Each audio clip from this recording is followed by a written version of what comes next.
今日も JR 四国をご利用くださいましてありがとうございます。この列車、普通列車の徳島行きです。終点徳島まで各駅に停まってまいります。お待たせいたしました。次はむやに停まります。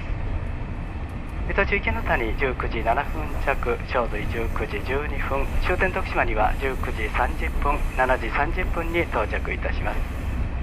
またお客様にお願いいたします。車内は禁煙となっております。車内でのタバコはご遠慮ください。車2両つなぎです。トイレ洗面所の設備は1両目後ろ側にございます。携帯電話のご使用は優先座席付近では電源をお切りください。それ以外ではマナーモードに設定の上、ツアーご遠慮ください。車内音閉じのためドアは手で開けてください。ご協力をお願いいたします。次はむやに停まります。